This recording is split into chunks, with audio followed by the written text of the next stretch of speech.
한국 인터넷에서 흔히 볼 수 있는 공포썰은 종종 미스터리와 일상적인 요소가 결합되어 예상치 못한 반전과 소름 끼치는 결말로 독자들의 흥미를 끌곤 합니다.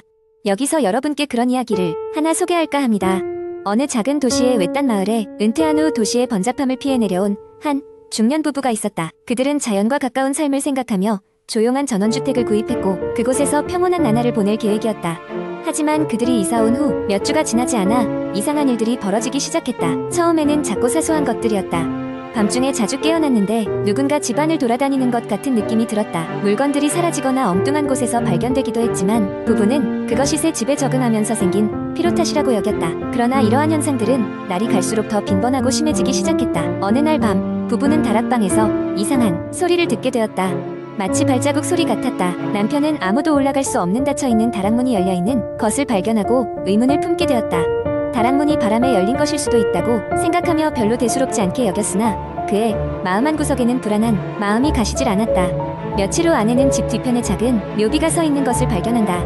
묘비는 오래되어 글자가 희미했지만 미안하다라는 단어를 어렴풋이 읽을 수 있었다. 그녀는 남편에게 그 사실을 설명했지만 그는 그저 오래된 마을의 역사를 간직한 것일 뿐이라고 넘겼다. 하지만 묘비를 발견한 이후로 그녀는 계속해서 누군가 자신을 지켜보고 있다는 기분을 떨칠 수 없었다. 시간이 지나면서 부부는 이 집에 사는 것이 편안하지 않다는 결론에 이르렀다. 그러던 어느 날 그들은 오래된 사진 앨범을 발견하게 된다. 앨범에는 낡은 사진들이 가득했고 그 중에는 그들 집의 이전 주인들로 보이는 가족 사진도 포함되어 있었다. 그중 한 장에는 점점 또렷하게 드러나는 얼굴이 있었는데 그것은 반복해서 그들이 경험한 이상한 현상 속 등장한 얼굴이었다. 사진 속 얼굴을 본 후 부부는 이 집의 역사에 대해 더 깊이 조사해보기로 했다. 그들은 지역 도서관에서 이 지역과 관련된 뉴스 기사와 기록을 뒤졌고 그곳에서 충격적인 사실을 발견한다. 그 집의 이전 주인은 화재로 인해 한밤중에 집을 잃었다고 했다. 집주인은 그 화재로 가족을 모두 잃고 홀로 남았으며 사건 이후로 실종된 상태여서 이 집의 배경에는 더욱 오싹한 이야기가 얽혀 있었다고 한다. 결국 부부는 그 집에서 나와야겠다고 결정하게 된다. 그들이 마지막으로 떠나는 날 문 앞에서 그들은 다시 한번 그 묘비를 마주하게 되었다. 이번에는 확실히 눈에 보이는 미안하다 라는 글자 외에 다른 글자가 새겨져 있는 것을 보았다. 일종의 해방구를 찾은 것이었다. 이 집을 잊지 마세요. 당신 덕에 내가 이제 떠날 수 있습니다. 이 문구와 함께 미묘한 평온함이 감도는 공기 속에서 그들은 집을 떠났다.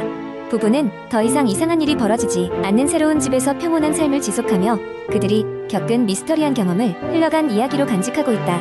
하지만 여전히 그 기억은 꿈속에서 가끔씩 그들을 찾아오는 듯하다. 두 번째 이야기, 어느 조용한 시골 마을에 위치한 오래된 저택. 그 저택에는 오랜 세월 동안 아무도 살지 않고 방치되어 있었다. 마을 사람들은 저택에 얽힌 소문을 간간히 들으며 그곳을 피하는 것이 상책이라 여겼다.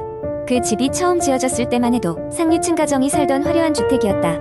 그러나 어느 날 밤 그 집에 살던 가족이 원인 모를 사고로 모두 사망했다는 소식이 전해졌다. 그 이후로 그 집은 계속해서 벼랑으로 내몰리고 있었다. 몇 년 전 도시에서 온 한 젊은 부부가 이 저택을 매입했다. 그들은 집의 아름다움에 반해서 싼 가격으로 구입하게 되었고 저택의 소문도 별로 신경 쓰지 않았다. 그들은 집을 수리하고 새 생활을 시작할 꿈에 부풀어 있었다. 이사를 마치고 첫날 밤 부부는 새로 꾸민 침실에서 잠을 청했다. 그런데 한밤중에 갑자기 이상한 소리가 들렸다. 발걸음이 계단을 올라오는 소리였다. 부부는 하인이 있는 것도 아니었고 그 시간에 손님이 올 리도 없었다. 남편은 여기저기 불을 켜며 집안을 둘러보았지만 아무것도 찾을 수 없었다.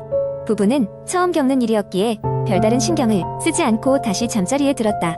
그러나 그 이후로 매일 밤 같은 시간에 동일한 소리가 들려왔다. 공포감을 느낀 부부는 지역 주민들을 찾아가 그 집에 얽힌 이야기를 조금 더 알아보고자 했다. 마을의 한 노인이 그들에게 과거의 집에서 일어났던 사건에 대해 이야기해 주었다. 그 가족은 끔찍한 사고로 목숨을 잃었고 그 이후로도 그 집을 구매한 사람들은 저마다 이유를 붙여 집을 떠났다고 했다. 그리고 그 발걸음 소리는 집을 떠난 사람들의 증언에서도 자주 등장한 것이다. 부부는 처음에 이 이야기를 믿지 않았지만 매일 밤 반복되는 소리에 점점 스트레스를 받았다. 그들은 각종 해결책을 시도했다. 영적인 도움을 구해보기도 했고 카메라를 설치해보기도 했지만 정작 카메라에는 아무것도 포착되지 않았다. 그러던 중 어느 날 아내는 이상한 꿈을 꾸었다. 그 꿈 속에서 죽은 가족의 모습이 보였고 그들은 괴로운 얼굴로 무언가를 이야기하고 있었다. 아내는 그 꿈에서 깨어나들 그들이 전달하려던 메시지가 무엇인지 알기 위해 끊임없이 고민하였다. 며칠 후 아내는 꿈에서 본 장면을 바탕으로 저택의 낡고 오래된 서재를 살피기 시작했다. 서재에는 먼지에 쌓인 오래된 일기장과 문서들이 있었다. 그들은 그것들이 저택의 과거 소유주들에게 속한 것임을 알 수 있었다. 특히 가족의 기록에는 그들 사이에 적대적이었던 인물에 대한 이야기가 나왔다. 그 인물은 그 집에 출입했던 하인 중 한 명이었고 집안의 불화를 일으킨 장본인이었다. 부부는 이 사건이 단순한 사고가 아니었음을 깨닫게 되었다. 그들은 마을 경찰에 이 자료를 제출하고 과거 사건에 대한 재조사를 요청했다. 조사가 진행되고 경찰은 여러 단서를 바탕으로 사건의 진상을 밝혀내기에 이르렀다. 실제로 가족의 죽음은 사고가 아닌 누군가의 악의적인 계획에 의한 비극이었다. 오래도록 묻혀있던 진실이 드러나게 되자 밤마다 들리던 발걸음 소리도 서서히 사라지기 시작했다. 그렇게 저택은 마침내 그 고요함을 되찾았고 부부는 두려움 없이 저택에 머물 수 있었다. 그리고 그 경험을 통해 마을 사람들과도 가까워졌으며 오랫동안 이어져 왔던 미스터리를 풀어내게 된 것이다. 세 번째 이야기, 한국 인터넷 커뮤니티에는 다양한 공포 썰들이 돌아다니며 사람들의 관심을 끌곤 합니다. 그중 하나의 이야기를 길게 작성해 보겠습니다. 이 이야기는 허구임을 알려드립니다. 몇 년 전 나는 시골에 있는 작은 마을로 이사를 갔다. 대도시의 복잡한 삶에 지친 나와 가족은 자연과 가까이 지내며 평화로운 시골 생활을 즐기고자 했기 때문이다. 우리가 이사한 집은 오래된 한옥으로 마을의 끝자락에 자리 잡고 있었다. 주변에는 작은 숲과 아담한 계곡이 있어 경치가 아름다웠다. 하지만 마을 사람들은 그 집에 얽힌 이야기를 조심스럽게 꺼내곤 했다. 우리 가족이 이사한 지 얼마 지나지 않아 이상한 일들이 일어나기 시작했다. 밤이면 천장에서 발자국 소리가 들리곤 했고 가끔 식탁 위에 물건들이 엉뚱한 위치에 놓여있는 것을 발견했다.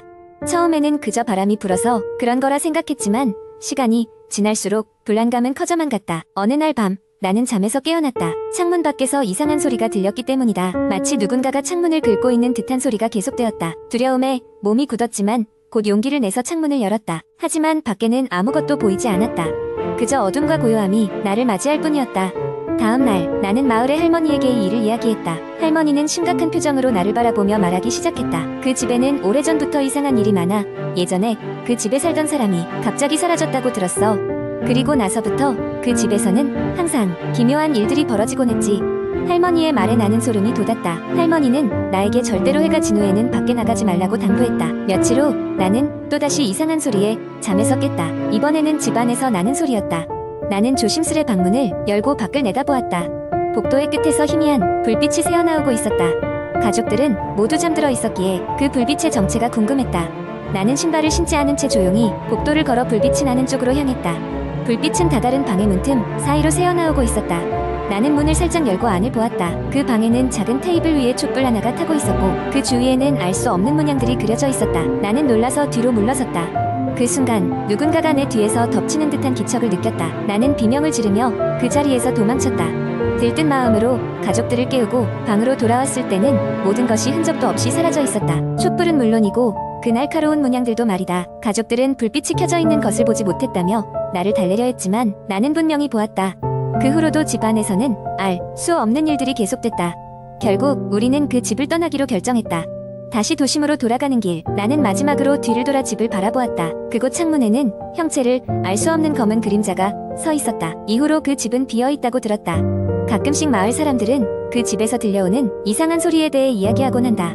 당신이 만약 그 집을 보게 된다면 해가 지기 전에 꼭 그곳을 떠나길 바란다. 그곳에는 우리가 알지 못하는 무언가가 살고 있을지도 모른다. 네 번째 이야기, 대학교 2학년 여름방학 때의 일이다.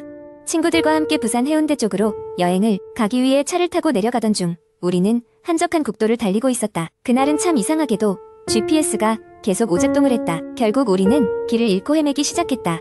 점점 해가 저물고 주변은 완전히 어두워졌다. 길을 찾기 위해 차를 세우고 지도를 살피던 중 우리는 주변에 아무것도 없는 외딴 지역에 있다는 것을 깨달았다.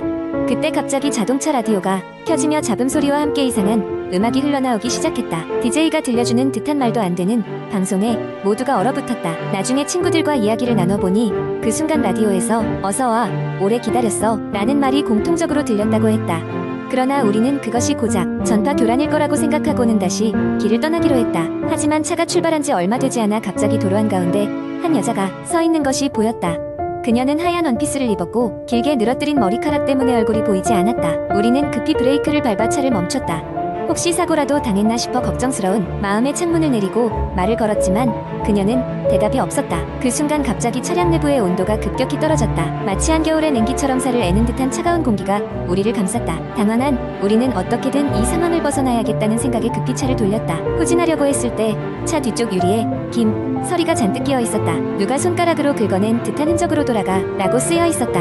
기이한 현상에 모든 친구들이 겁에 질렸고 정신없이 차를 몰아 그곳을 빠져나왔다. 하지만 도로를 빠져나오는 내내 어떤 차가 뒤에서 따라오듯 쫓아오는 느낌을 지울 수가 없었다. 한참을 달려 작은 마을로 접어들어 겨우 정차했을 때 우리는 모두 녹초가 되어 있었다. 나중에 알게 된 사실이지만 우리가 지나온 그 길에는 오래된 귀신 이야기가 전해져 내려오고 있었다. 그 길가에서 교통사고로 목숨을 잃은 여자가 여전히 길 위를 떠돈다는 이야기였다. 그 여자는 아무도 자신을 기억해주지 않는다는 서러움에 이따금씩 나타나 길을 잃은 이들을 유혹한다고 했다. 여행을 마치고 서울로 돌아온 후 우리는 각자 경험한 일을 다시는 떠올리고 싶지 않아 그날의 이야기를 묻어두기로 했다. 하지만 가끔 라디오에서 그날의 음악과 비슷한 멜로디라도 흘러나오면 소름이 돋아 그 자리를 피하곤 한다. 그날의 경험은 우리의 기억 속에 깊이 박혀 평생 지워지지 않을 것이란 걸 우린 알고 있다.